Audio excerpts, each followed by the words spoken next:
Hello and welcome to Moments in History. I'm Linda Shenton Matchett, author, speaker, and history geek. While researching my stories, I unearth tons of intriguing historical data that doesn't end up in my books. So I've created this channel for you to share these tidbits. I really appreciate you stopping by to watch. Today, I'm going to touch on the history of the Salvation Army. But first, I'd like to tell you a bit about its founders, William and Catherine Booth.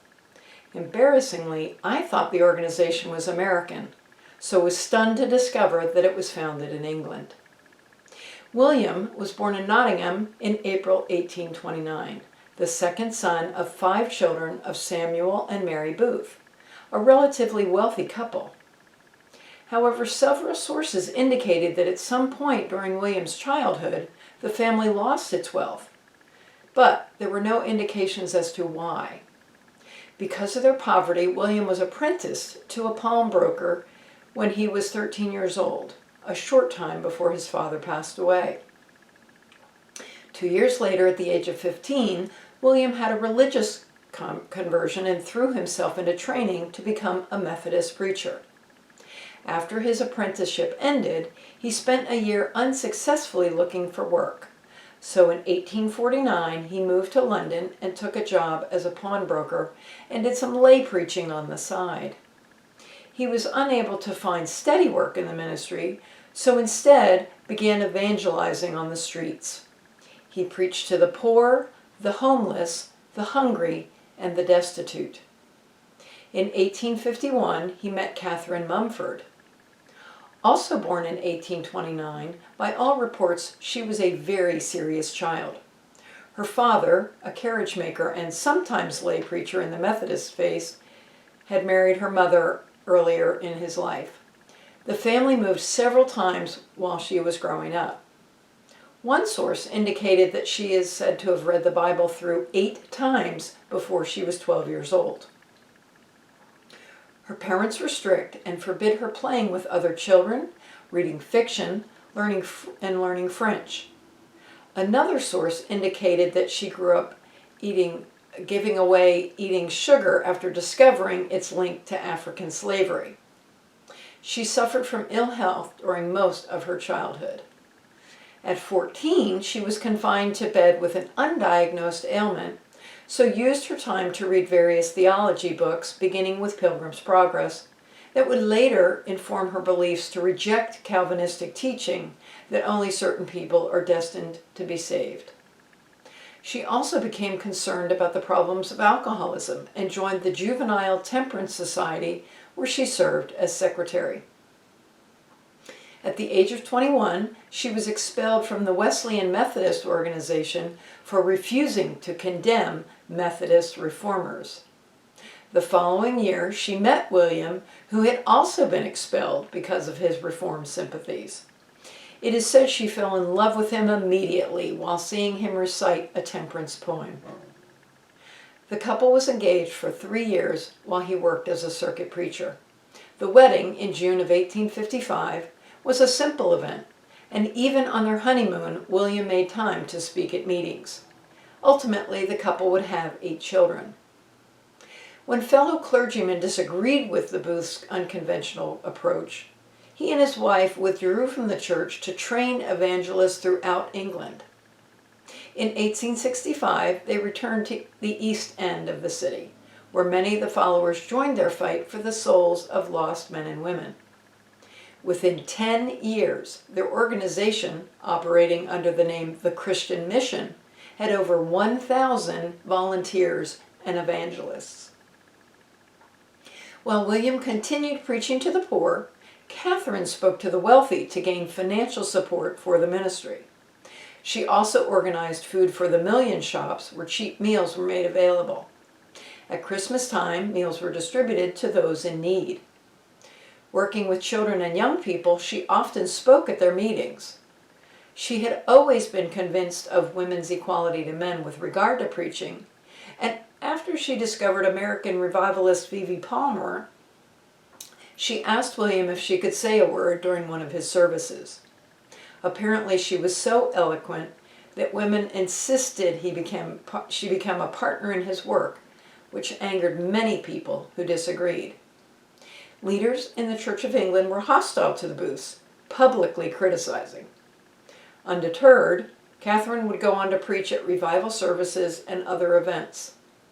However, she often spoke to people in their homes, especially to those who struggled with alcoholism.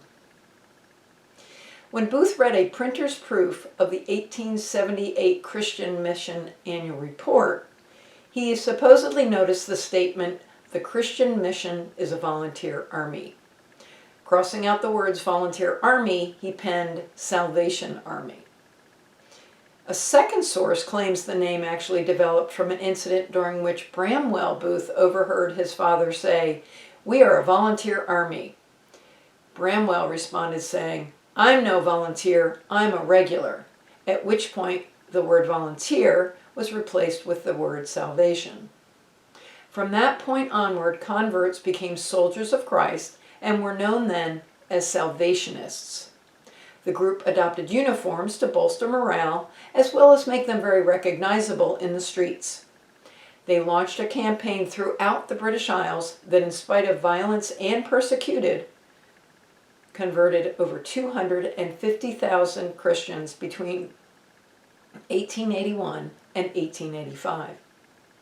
The organization faced much opposition, especially from those in the alcohol selling industry, who were concerned that their activities would persuade the poorer classes to stop drinking.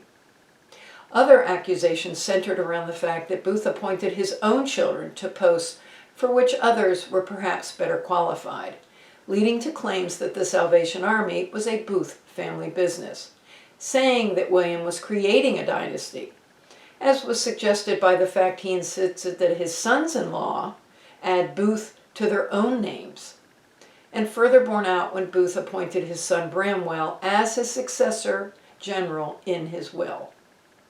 The press, also hostile to Booth and the Salvation Army, often misinterpreted the organization's methods and motives.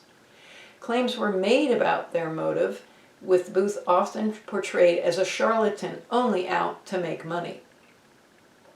In 1880, the Salvation Army started to work in 3 other countries: Australia, Ireland, and the United States. The Salvationists set out for the U.S., and George Scott Railton and his team started work at Harry Hill's Variety Theater in March of that year. The first notable convert was someone named Ash Barrel Jimmy, who had so many convictions for drunkenness, the judge sentenced him to attend the Salvation Army. The Corps in New York were then founded as a result of Jimmy's rehabilitation.